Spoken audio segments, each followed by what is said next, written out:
Okay, tonight we're getting a presentation on the superintendent's proposed FY 2021 capital budget and the FY 2022 through 2026 capital improvement program. Okay.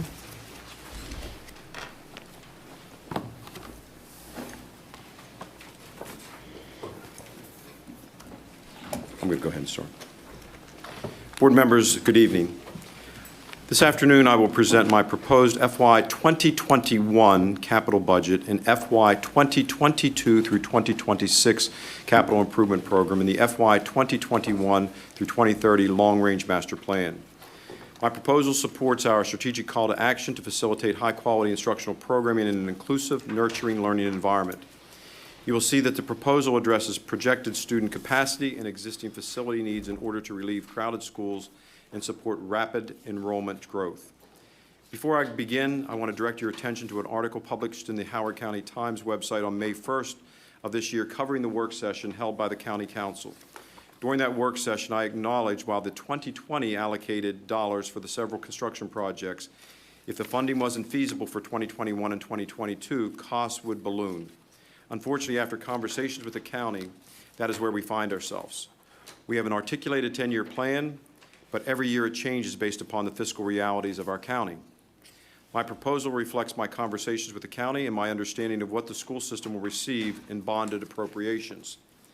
Based upon this information, we've had to change our recommendation for the completion schedule for several of our projects that will be illuminated tonight. In addition, the long-range capital plan has been amended to reflect the bonding growth projected by the county budget offices. There has been discussion of impact fees and how they may supplement the dollars presented in this proposal. Unfortunately, when spread over a 10-year period, the additional impact fees would not be nearly enough to cover the cost of the capital needs of the school system, and we will talk about that in more detail tonight, too.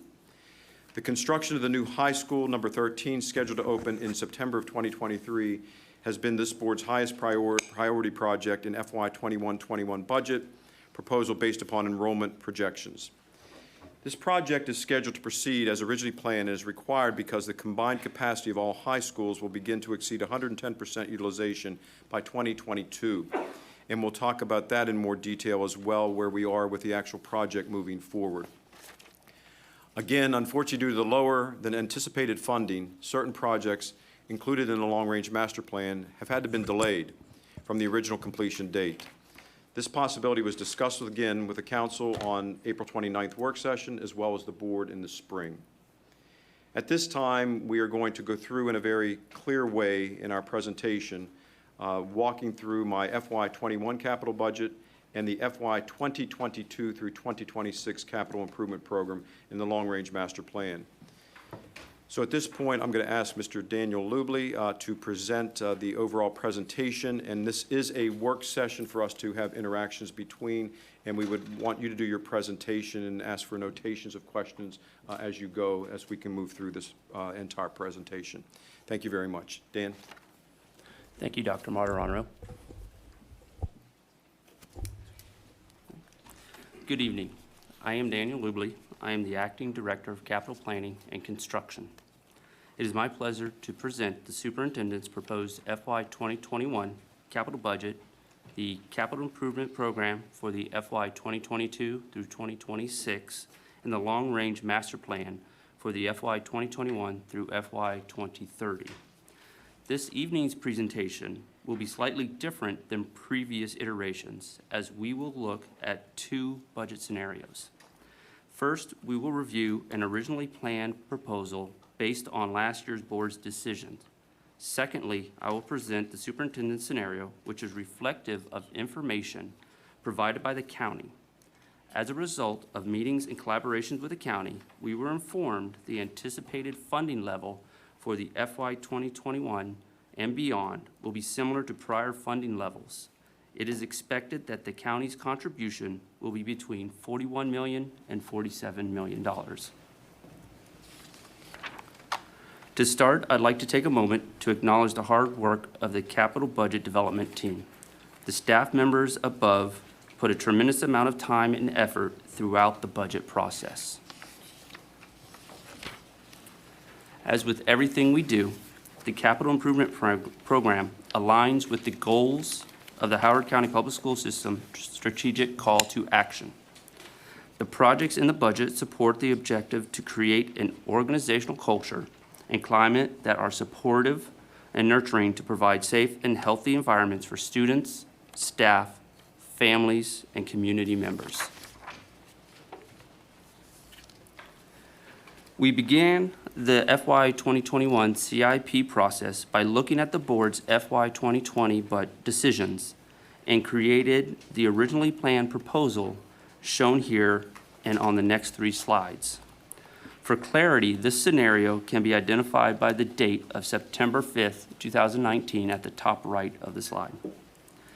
The originally planned proposal includes continued funding requests for the construction of Talbot Springs Elementary School replacement to be occupied in 2022, the new High School 13 occupied in 2023, and the Hammond High School renovation addition to be occupied in 2023. It also requested funding to begin the planning for new elementary school number 43 and the Dunlogan Middle School renovation and addition, both planned to be occupied in 2024. This scenario of the proposed capital budget would have requested a total of $135.7 million. The FY 2022 to 2026 capital improvement program outlines the projected result requests in the following 5 years. Shown here, in addition to the projects with funding requested in FY 2021, were Oakland Mills Middle School renovation addition to open in September of 2026, new elementary school 44 project to open in September of 2026, Centennial High School renovation addition to open in September 2028, Patapsco Middle School renovation addition also to open in 2028, as well as future project funding for ongoing project lines. While the FY 2021 proposed capital budget is $135.7 million, in years 2022 through 2026, the projected capital budget ranges from approximately $104 million to $137 million yearly. The long-range systemic renovation projects are presented as individual project lines in the FY 2021 proposed capital budget and the FY 2022 to 2026 capital improvement program. As our buildings age, systemic renovations are becoming more and more important to maintain the quality of our aging assets. This systemic CIP presents the projected cost by year to perform the renovations identified as priorities. The long-range master plan for FY 2021 through FY 2030 totals $1.1 billion and includes new elementary school 45 and new high school 14. The state priority list is aligned with the FY 2021 proposed capital budget and the CIP just shown. This list shows the projects in the original proposal, which will be eligible for state participation. The list the board received is the entire priority list for the potential state projects. The 6 projects listed are eligible for state construction and funding year FY 2021. We conservatively estimate at this time that we would have a request of state funding in the amount of $54 million. As was shown in the originally planned FY 2021 budget, the board's top 3 priority projects are new high school number 13, Hammond High School renovation and addition, and Talbot Springs Elementary School replacement. Each of these projects were forwarded in the FY 2020 capital budget as they are currently in the design phase. As we review the superintendent's proposed FY 2021 capital budget, reflective of the anticipated county funding, it is important to understand the schedules for each of these projects.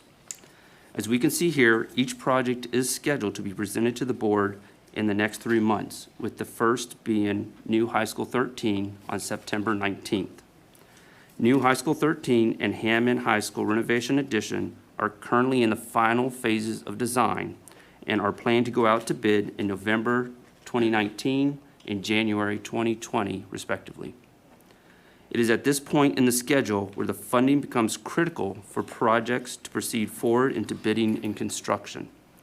With an understanding of where we plan to be and where we are with the current project design, we will now review the superintendent's proposed FY 2021 capital budget. The FY 2021 superintendent's proposed capital budget, reflecting the expected funding information from the county, totals $56 million. It includes continued funding requests for the construction of new high school number 13. Other project requests include funding for systemic renovations detailed in the systemic renovation project, as well as roofing projects, playground equipment, relocatable classrooms, technology, school parking lot expansions, planning and design, and barrier-free projects.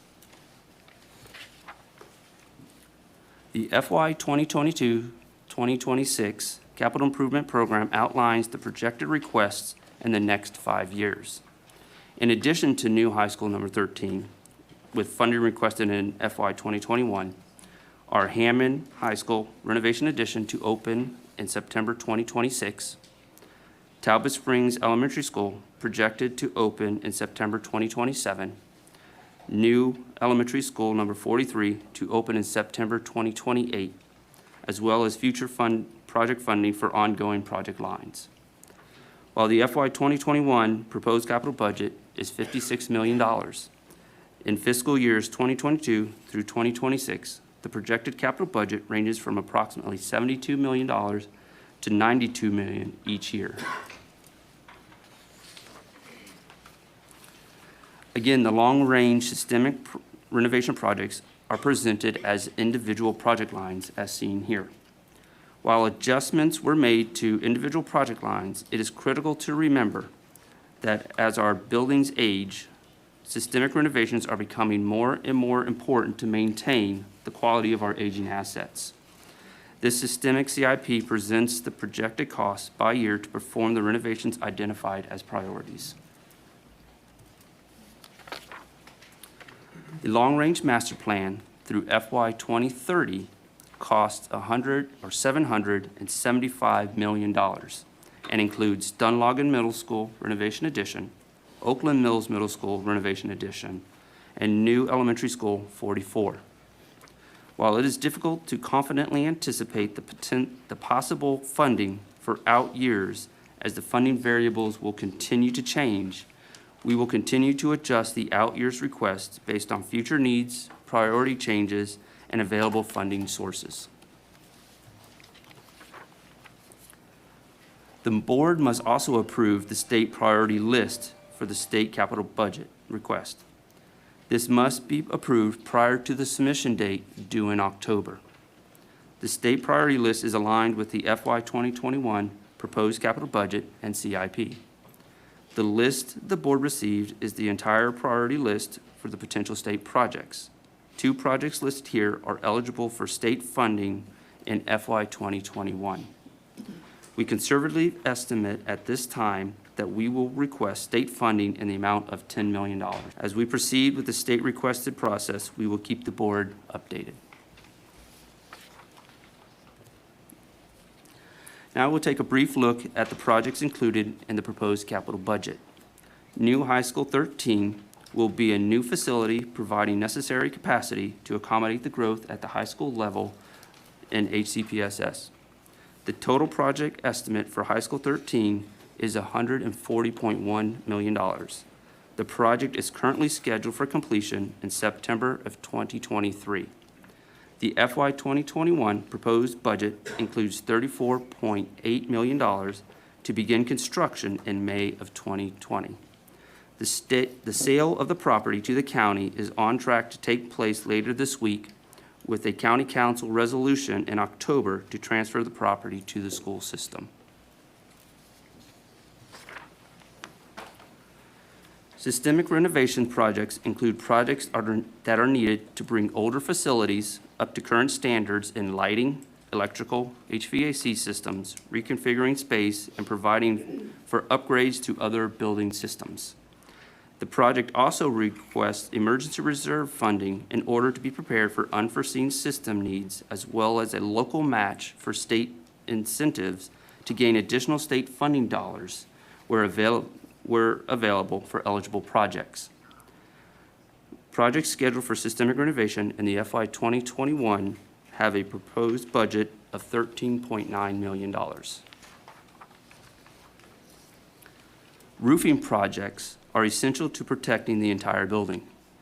Roof replacements at Pointers Run Elementary School and Murray Hill Middle School were initiated in FY 2020. The FY 2021 proposed budget of $1 million is towards the completion of those two roofing projects. Playground equipment projects request funding to maintain a cycle of playground replacement system-wide.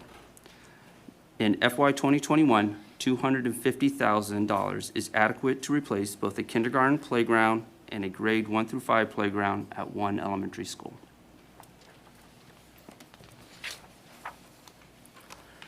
Relocatable Classroom Project provides funds for relocation of existing portable classrooms or purchase of new portable classrooms to be placed at schools in need of additional capacity. Additional classroom spaces are needed to help relieve overcapacity schools until such time a permanent classroom space are available. The FY 2021 proposed budget includes the FY 2020 reduction of $200,000 plus an annual request of $1.5 million for a total of $1.7 million. This will allow for the completion of the scheduled new purchases, relocations, and demolitions of older units. The Department of Information Technology oversees the technology project and supports and maintains all enterprise technology infrastructure, computer systems, and applications. Technology project funds are required for replacements and continuous improvements to HCPSS infrastructure, computer systems and applications to ensure that instruction and business needs are met in a secure, standard, and equitable manner.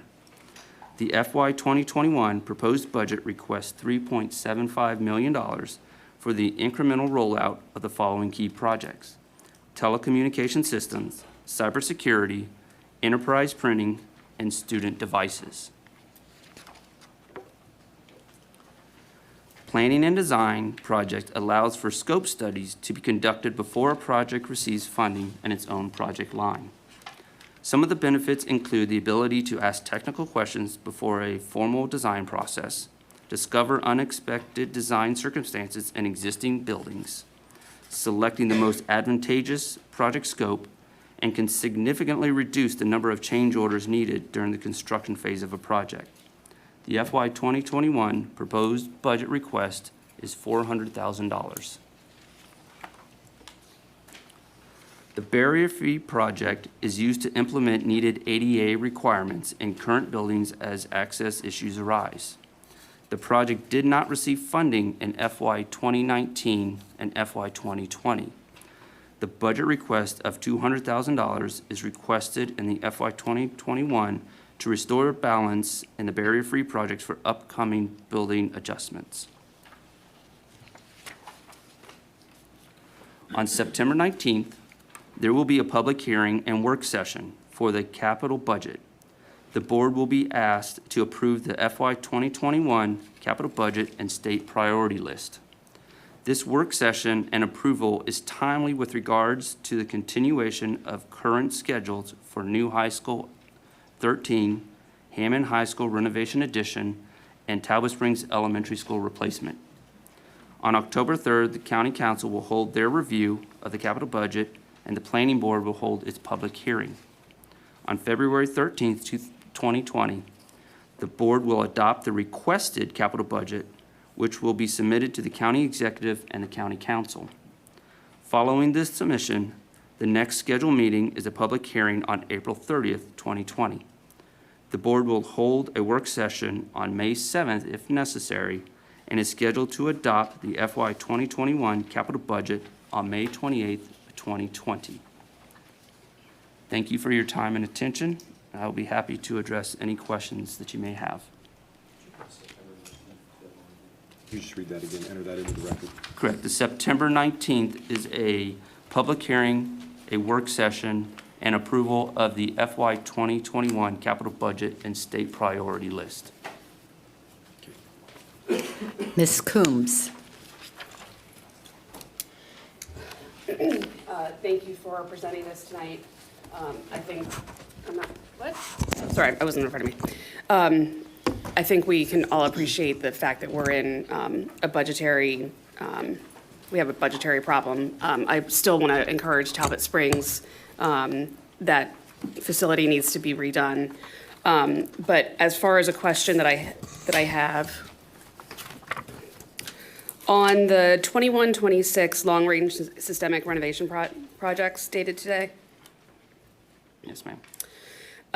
for our viewing audience, can you describe what administration office is? Because that has $4 million, $5 million, and $3 million for a total of $12 million over the next 3 fiscal years. They don't have page numbers. In the middle? I'm looking for it.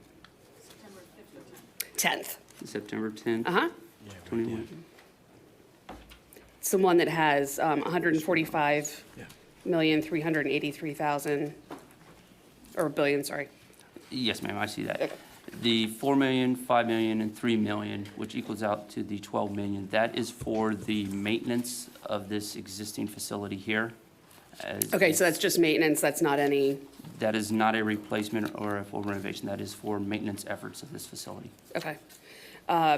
And then second question, on the Guilford exterior windows and doors, I'm surprised that, why isn't that part of the school security measures? That would be due to having it as a separate line item to request state funding for that project. It wouldn't be better to do it the other way? Since it is eligible as a standalone project, it allows us to request state funding specifically for that project. Okay. And utilize the security eligibility for other potential projects. Okay, all right, that makes sense. Thank you. Yes, ma'am. Ms. Coturnio? Can you speak to the decrease in the local bond funding from, there's a change of about 50, it's gone from 135 to 56 million. Is that to do with Kerwin, or why do we have such a decrease in the bonds? I'm not the local fund, the bonds. From the 135.7 million down to the Right. 56? Yes. That was based off of the meeting that Dr. Martirano and staff had with the county. So that's from the executive. bond, but why is that? It is a culmination of the general bonds as well as other anticipated funding. If you give me one moment, we do have that, and I can state more specifically.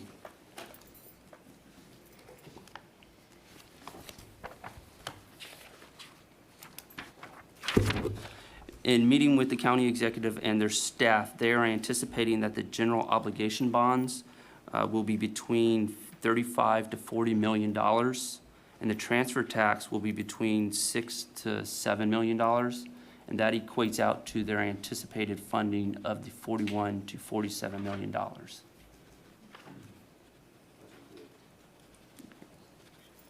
Okay. I echo my colleague's sentiments about Talbot Springs. I'm really reticent to take anything off the table. And Hammond also, they don't even have an auxiliary gym. They've been waiting a long time.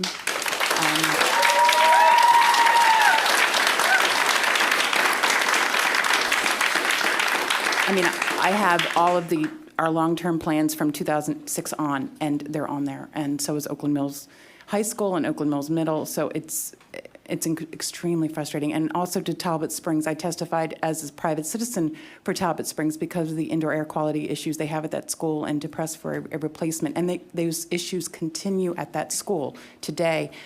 So I am really reticent to take these off the table. I know that's not the decision for today, but I just wanted to put that out there because I think these schools can't wait. I mean, and we keep pushing other schools, and this speaks to equity in my mind. Our older schools keep getting pushed back. And I understand that we need capacity, and that's why I'm going to put a plug in for legislation that I'm going to be supporting to help with our deferred maintenance so that we can free up some funding and attack these projects. I had another question about, there's a indoor air quality fund that the state has, and we have been unable to participate in that because we haven't had matching funds. Is that something we can speak to? Yes, ma'am. With the majority of the state eligible funds that we receive, there is a required match from the local. So in the tight times and based off of the needs and the priorities of the board, the local funds are stretched thin. This is one reason that, as you can see on this slide, we added a line item for local match for state initiatives. There are multiple state initiatives out there, which we are trying to address and trying to take advantage of. So we're basically leaving money on the table if we can't match it. Correct. And those are, building envelope projects, would we be able to pay for it with those funds? Does that qualify for an indoor air quality project? We'd have to review the actual requirements of that, but it's possible. Like roofing and building envelope and I would say roofing HVACs? HVACs would definitely, yes. Okay, all right, thank you. I'll let some of my colleagues ask questions. Thank you. Dr. Wu. So I have a question on High School 13. So is the site of when the site will be available? The site, as I noted, is on schedule for the sale from the private landowner to the county by the end of this week. There is a county council meeting in October for the resolution to transfer it to the school system. So we are anticipating, depending on the full process, that we will own the property by the end of the year, well ahead of the anticipated construction start of May of next year. Do you expect there will be any changes? At this point, we do not know. One of the stipulations for the sale was the grading, and my understanding is the grading is pretty much complete at this point. Okay. So another question, I think everybody realized the money kind of really have a money problem, right? For the Hammond High School, is that a renovation and addition can be separated? If we assume we don't have enough money, like $27 million, can that be separated and going through over phases? It becomes very difficult for Hammond High School specifically due to the constraints of the site.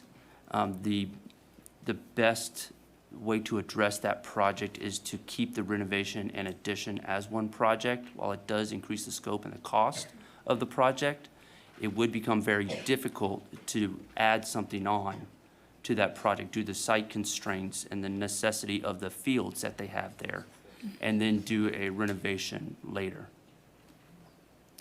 Okay, so third question, you said the county probably project $41 to $47 million, right? Yes, sir. And did they ever consider other revenue beyond this? For example, they increase the fire tax, and the revenue, I think, is estimated $30 million, and they assume there are new 2 fire stations. I'm assuming after the fire station get finished, they get some extra money.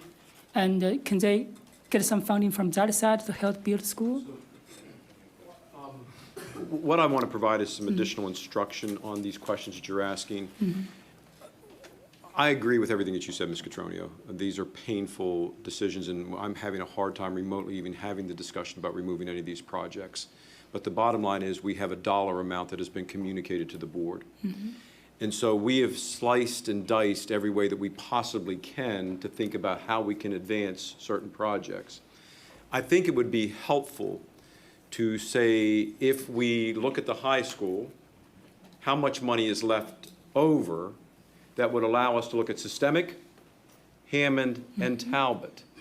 Because as I've pushed, the amount of money left after we address the new high school does not give us enough money to advance just Hammond alone because of what's required in year 2. Sure. It gives us barely enough to advance Talbot into the second year, but not enough to sustain it. So we find ourselves in this quandary of, as we rang the bell earlier in the last year, how much it would cost. These are the fiscal realities of which we have. How do we advance that, knowing all three of those are the top priorities? And so we've tried to slice and dice by saying, taking all the systemic renovations off. And what that leaves us with is a decision, and there's not enough to advance one of those projects forward. I think it provides a bigger context to the board in terms of big numbers that we're looking at. Okay, thank you. Ms. Taj. So I have to agree. We just have to figure out another way. We cannot take these off the table. And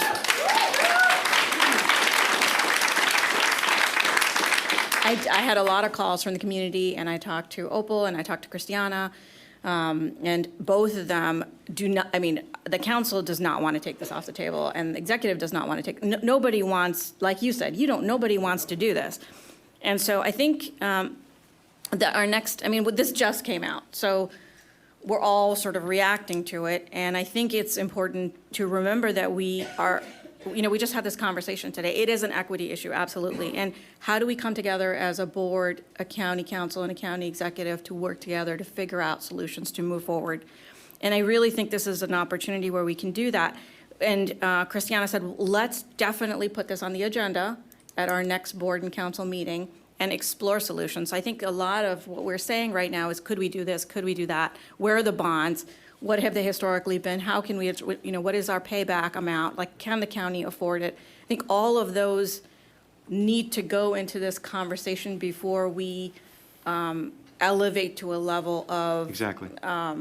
just the discord.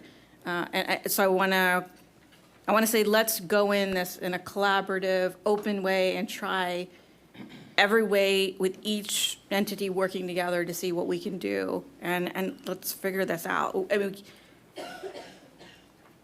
we need this. And we all know we need this, so. And it's inextricably linked to our growth over the next 10 years. So anything that we've talked about regarding boundary adjustments is as fully articulated to the development of advancing the growth of which we have in the county. That's why I made the adjustment to advance Hammond High at a higher level, because we're adding capacity. We're adding 200 seats.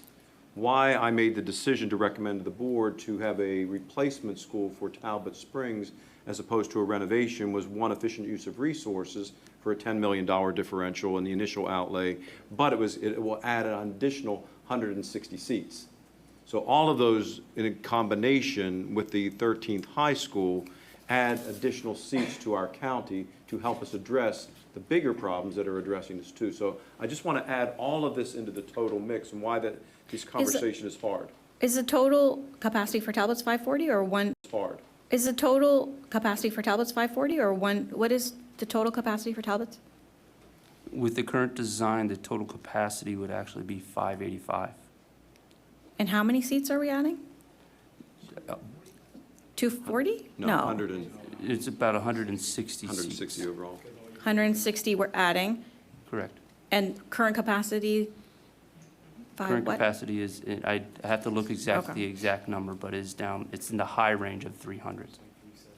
377? No, Something like that? 377. Okay. Oh, thank you. Ms. Delmont Small. Thank you. I wish you had better news, but Me it is, too. as they say, it is what it is, which I hate that expression, but it's true in this case. I think one thing that we have to keep in mind is that there's an impact when we remove or delay a renovation or construction, which is if we don't invest in that, then we're going to have to invest more into systemic improvement and sustaining the buildings that we have, correct? That is correct. So we are basically going to need the money, no matter which decision we make. It may just Correct. be that the amount will change based on which road we would have to be going down, correct? The amount and the timing of that amount. Right. But yes, Okay. Because my concern, and we've had this discussion in the past, is that one thing we do with our capital projects is we look far in the future, which I think is very, very important.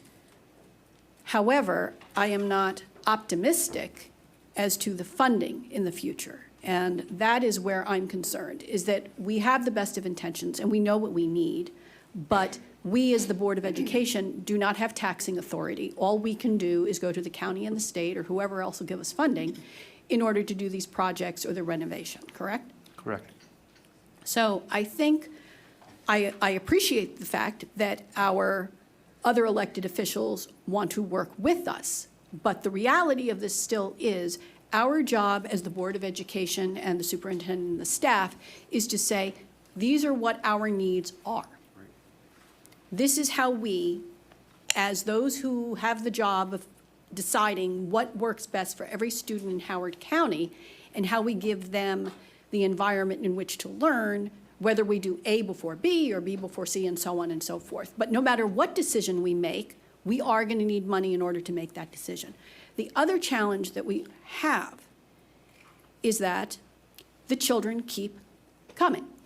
And as the children keep coming, we keep losing capacity. So here's what is one of the many things keeping me up at night is the fact that based on our enrollment projections for 2021, which is the next school year, we will be down countywide, because there's all this talk about, well, just move the kids to fill in the blank, because you've got all this room based on the capacity of the local capacity as opposed to the state. I'm talking about the local capacity. Mm-hmm. In 20 to 21, we will be in the negative for elementary seats of 35, middle school of 558, and high school of 1,089, for a total of 1,682 seats we will not have. When we go to 21-22, we're down 350 seats in the elementary, 615 in the middle, and 1,453 in the high school, for a total of 2,418.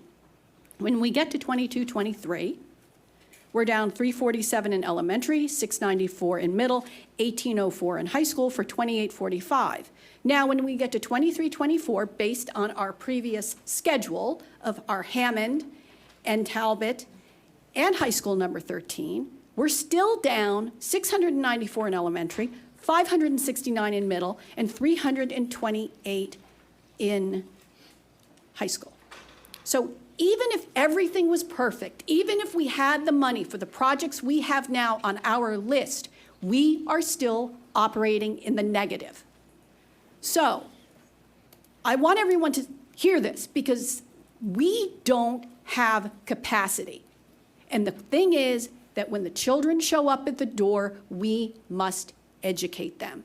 Correct. And thank God we've got operations folks, and we have building maintenance folks, and we have other staff and educators who make it look easy.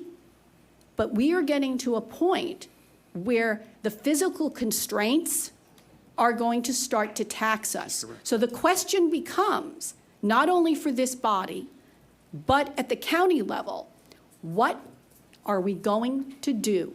Because we're going to have to do something. And I want the conversation around that to be informed, so that we as a body have at our fingertips the different scenarios of how we deal with this, because whether it's coming, this is not like, oh, Christina is making this up. No, that is the reality. That is what our future looks like.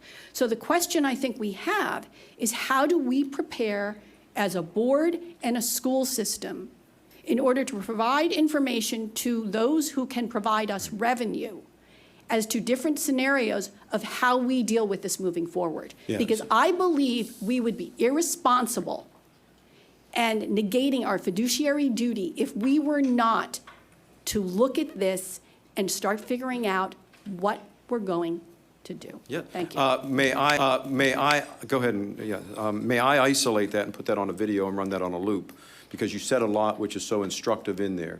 The piece is, and for our community, we have a fully articulated 10-year CIP plan that had these top projects in there that were adjusted to add capacity for the Hammond folk here and the Talbot Springs folk here. those projects were examined and how they rose to the top because, one, we had growth in those areas and we were adding seats on to address the issue. Fully articulated to the conversation about boundary adjustments. And then the third prong of that, which has gotten lost in all the conversation, is having land to build future schools. So we're sitting in a place where we've articulated our needs, we've got boundary adjustments occurring, and we have land for future schools. But even if we don't, what you're saying, we still don't have enough seats if we do all of that. So that's why this critical urgency of addressing these three projects is a must. But at the same time, I'm presenting the reality of what has been communicated with the funding and how we balance that out. I do want to double back around on one more thing because it's a work session. So when we're advocating for more funds around capital, that's a whole different allocation of money. And I don't think people fully understand that at times. When we're dealing with bonds, we have to, I think, be a little bit more instructive about what is the capability for the county. Can they extend their possibility of extend their bonding authority, which they can do based upon certain decision-making, which would add more money for the capital budget. The conversations about impact fees over the 10 years, I believe, was supposed to generate a predictive $150 million.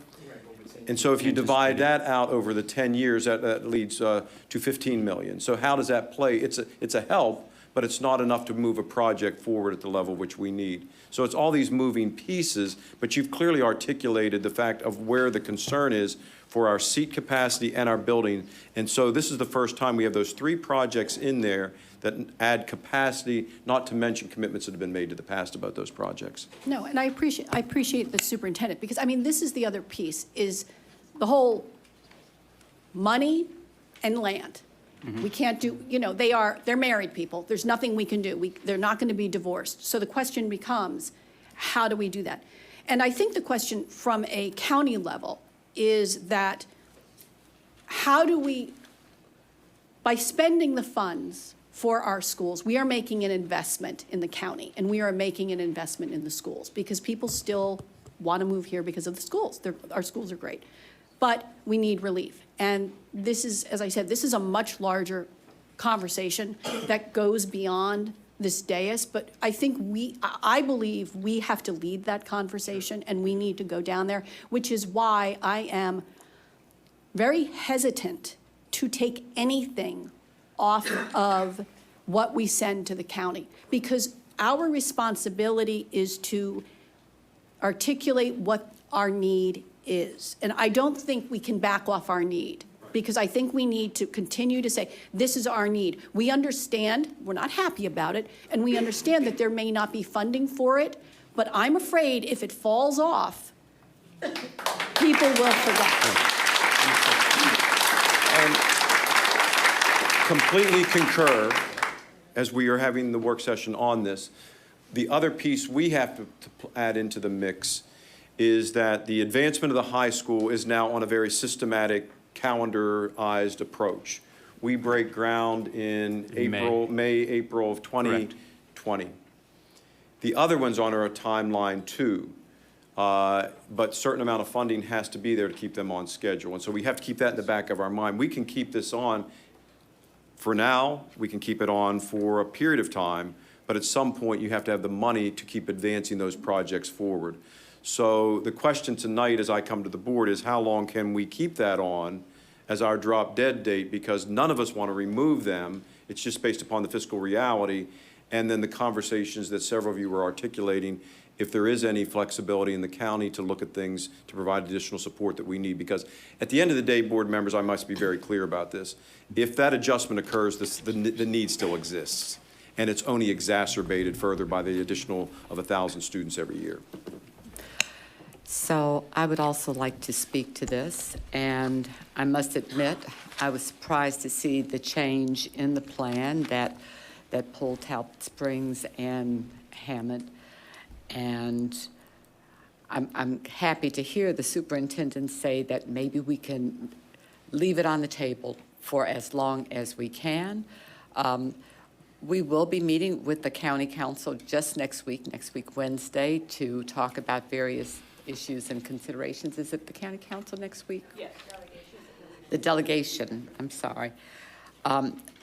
But we have to have the conversation with our other elected officials as we move forward. This is something I think that surprised a lot of people, and we don't like people to be surprised, especially when we've been saying something consistently over months that we were going to make a change.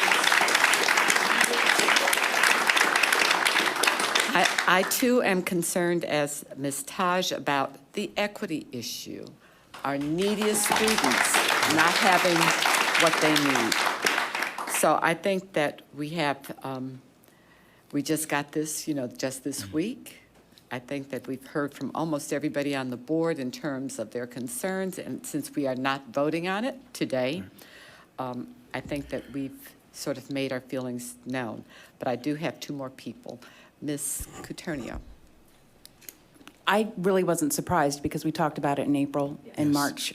So this wasn't a surprise. We tried to sound the alarms, and I think there was a lot going on with the operating budget, and I think this sort of got lost in the shuffle, and I've been worried about it since then. And I agree, we should not take any of this off the table. We have other projects. I've read, I'm all about deferred maintenance, and for every dollar of deferred maintenance, we end up spending $4 at the end, and so I think you can see the pattern, starting in 2010, new capacity just is pushing all the older projects down the list. And we need the capacity, but we are also spending more now because we have to take care of HVACs that have, Oakland Mills High School's been waiting since 2008 for an HVAC. We wouldn't allow that in our houses if we can afford it. And we have our children breathing this air that, we wouldn't accept in our houses. So another plug for, we need to really think about some other creative ways to generate funding for deferred maintenance. I know capacity gets all the attention, but it's really important, especially in our older schools. Jeffers Hill Elementary, they have been waiting since 2006. I don't know if they've been renovated. I think they have original bathrooms. And I'm just here to plug for Jeffers Hill because I've tracked all this, and there's been no outcry from the community about it. I mean, it's a good little building and all of that, but it's still not fair. It's still not equitable. So I encourage everyone to, we will be meeting with our delegation. This will be a big topic. And I think we need to really focus in on these deferred maintenance projects because it does end up costing us more money, and it is not fair at all. So that's it. And please, can we just leave these projects on the list? I think it'll make all of us feel a lot better. Thank you. Ms. Mallow. Ms. Ellis, I'm sorry. how you doing? Good evening, Scott Washington, actor, Chief Operating Officer. A couple of things I just want to mention before we kind of wrap this up is the fact that the timing of this is very critical, as has been noted. Basically, by this being your FY 2021 budget, that means the influx of this money comes in July 1st of FY 20, which means if we do not know we're getting these funds, you cannot bid your Hammond project. You cannot bid your Talbot project. You have FY 20 money now that takes you through the end of next year fiscally. So whatever decisions need to be made, we need to make them in a very short order because that's what it's going to take to keep those projects moving because of where they are in construction. That's why that timeline is so critical to show when they start. And I think the other piece with that, once again, to kind of realize, I kind of echoing with something that Ms. Coturnio says, the fact that, again, we have our meeting with our state delegation and things like that, but this is a local issue. Illuminate one more time because Yes. we're starting the engine on this conversation. It is a 55-45 split. Right. 55% because of our wealth index in Howard County. 55% of our dollars comes from the state. The first question that the state says in order to allocate those dollars is, do you have the 45% from the county? Yeah, So the matching funds have to be there as well, so that's another variable. And actually, the key with that is, remember, the 55%, number one, is construction costs only. That's not your design fees. That's not your equipment costs. That's not your contingency. And number two, that cost is a reimbursement, which means you still have to have your money up front. When you submit your budget, when they certify that budget, they're certifying that locally we can take this whether we get the participation or not. So I think a lot of times people really don't realize the fact that this really falls on us locally. So there's gotta be the local effort. That's where we've really gotta move forward. Thank you. Okay, now Ms. Mallow. So to our Hammond and Talbot Springs folks, I'm sorry. I know this is emotionally hard, and I know you are getting jerked around. And for that, none of us want to be in this position, and we are going to do our darndest to support you and your communities, to advocate for money wherever we can. And in doing so, do these numbers include or not include the potential impact fees revenues that are being proposed? And there's a public hearing on next week. No, these numbers do not. As you talk about the impact fee situation, once again, I think that this was kind of brought up, but to kind of put that in really perspective and not trying to paint a dire picture, but really to show you the gravity of the picture, remember, I think basically we've heard that with the anticipation of impact fees, they're looking at $150 million potentially over the next 10 years. Right. So that's $15 million a year. But I'm also seeing that Talbot Springs is about $15 million a year. Understood. For those 2 years that they're in the capital improvement But it's program. the time when those fees also Right. come in. That's Okay. correct. It's, while we not like to make it nice and neat and say it's $150 million over 10 years. It may not it's- be. Correct. Correct. It's not a guarantee that there will be $15 million next year. Correct. What is the underlying assumption of growth in revenue in the out years? That's a tough question. I mean, basically, like I said, we can't really say that's what's going to happen, but based off our continual conversations, this is what we're being told at the county level of their projections of growth on their end. So basically, when we put our CIP together, correct me if I'm wrong, Mr. Lubley, we try to anticipate basically what we can do based off of numbers we're being given from them. What is that number? That number is the anticipated 41 to 47 million 1 to 4%. with a potential 1 to 4% each year. increase. That Okay. again is based off of Right. the general obligation bonds and the transfer tax. It does not take into account any additional changes in fees for APFO impact or anything like that. Okay, so 1 to 4%. What did we use to estimate these numbers? 1 or 4%? Are we estimating high and think we're not going to get it? Or are we estimating low and we're confident in these numbers? For the out years, Yes. the out years right now, what is shown in the long-range plan, I'll bring that back up, okay, is it's taking a look at the necessity of forwarding the capital projects as well as has been identified several times here, the need for the continuation of the systemic renovations. Is it 1 to 4 probably? Correct. So what we are anticipating is the 1 to 4%. And what we tried to do is keep it on a more realistic ask in those out years so that as the future funding fluctuates, it is a more realistic target for us to adjust to. Between the 1 and the 4, which one? So, We anticipated based off of the 1%. thank you. Given our estimates and where we look, what is, if we unfortunately had to go with, by the time we have to make this decision in May of 2020, and we had to go with the September 10th projections, what is your confidence rate that we could actually meet these occupancy deadlines that are outlined, that are already dire? Do you have an 80% competency rate or a 50% competency rate? Like, what are the odds that we are going to have to push these out farther, given what we're hearing about? That's, I mean, I'll let you answer if you want to. That's something, honestly, we can't answer because, again, as we've said, it changes every year. Let me define the proverbial problem in Howard County, which has been, we have a fully defined, articulated 10-year CIP. We can go 10 years back. Correct. As case in point, a number of folk in this room where we first started with Hammond, and all of those projects are defined each year based upon the available funding each year. And you can see historically how that's happened. If we were able to fund what we need each year, we wouldn't find ourselves in this quandary. But the illuminating challenge, that the main issue is looking at Hammond High School, where that project actually started and where we are today is a decade. And so when we look back even further, how far do we go based upon the amount of funding?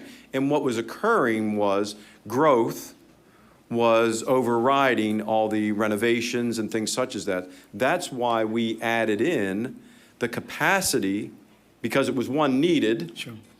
based upon the growth in the particular catchment area, to provide protection around advancing the projects that we need, because fully articulated to the issues of growth, And which is a one- different approach. And one thing, Ms. Mello, also, and if you take a look, if you just go back a couple of years with the CIP, go back to FY 2019, 18, 17, even 16, you'll see these larger out-year values way in advance.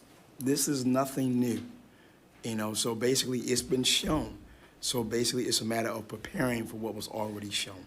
Right, I actually went back and calculated, and we are looking at $44 million a year shortfall for what we can't afford.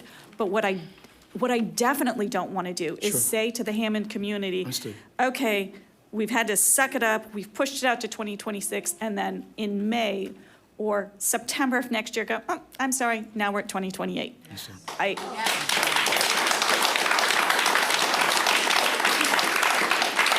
That would be unconscionable, and I Understood. don't want to be a party to that. Understood? And if you want to call me dismal and have a negative perspective, I'll take that, because I don't want to jerk our families around anymore. So Absolutely, sure.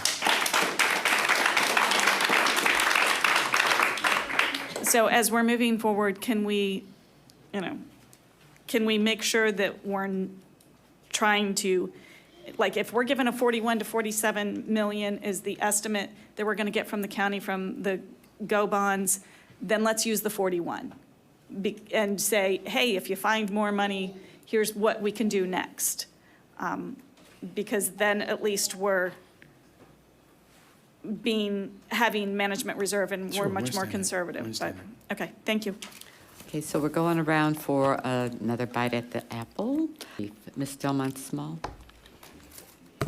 I agree with my colleague, which is also the reason why I want to keep this on, because I think it is because we're not the funding authority, so I think it is very important for everything to be listed so that everybody understands not necessarily what is being funded, but what is not being funded.